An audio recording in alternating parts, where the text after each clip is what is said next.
एक बार की बात है, एक छोटे से गांव में एक प्यारी सी लड़की रहती थी।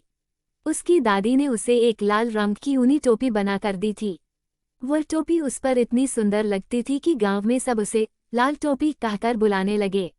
एक दिन उसकी माँ ने कहा, बेटा, इस टोकरी में ताज़ा केक और फल हैं। तुम इन्हें तुम्हारी दादी के घर पहुंचा दो, लेकिन ध्यान रखना, रास्ते में जंगल से होकर जाना पड़ेगा और किसी अजनबी से बात मत करना। लाल टोपी खुशी खुशी चल पड़ी। जंगल में चलते हुए उसकी मुलाकात एक चालाक भेड़िए से हुई। भेड़िए ने मीठी आवाज में पूछा, कहाँ जा रही हो प्यारी बच्ची?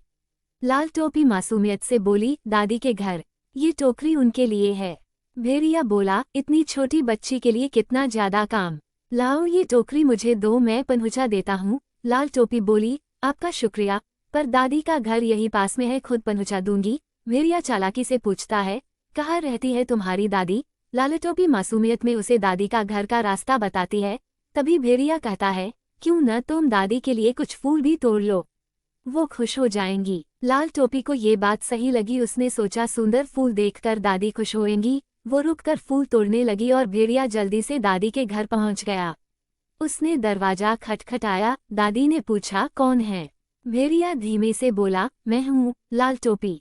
ये सुनते ही दादी ने दरवाज़ा खोला और दरवाज़ा खुलते ही भेड़िया ने उन पर हमला कर दिया। वो बेहोश हो गई। भेड़िया उन्हें खाने ही वाला था, तभी लाल टोपी के आने की आहट सुनाई दी। भेड़िए ने सोचा, दोनों को मार के एक साथ खाऊंगा। उसने दादी को जल्दी से दूसरे कमरे में छुपा दिया और दादी के कपड़े पहन बैठ गया। थोड़ी देर में लाल टोपी अंदर आ पहुंची। उसने देखा कि दादी का चेहरा कुछ अजीब लग रहा है। उसने आश्चर्य से पूछा, दादी, आपकी आंखें इतनी बड़ी क्यों हैं?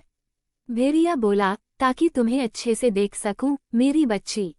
उसने फिर पूछा, दादी, आपके कान इतने बड़े क्यों हैं?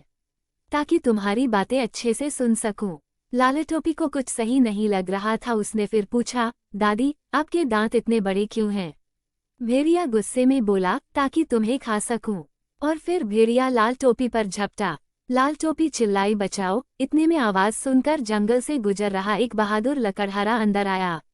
उसने कुल्हाड़ी से भेड़िए पर वार करके भेड़िए को मार डाला। इतने में दादी होश में आ गई।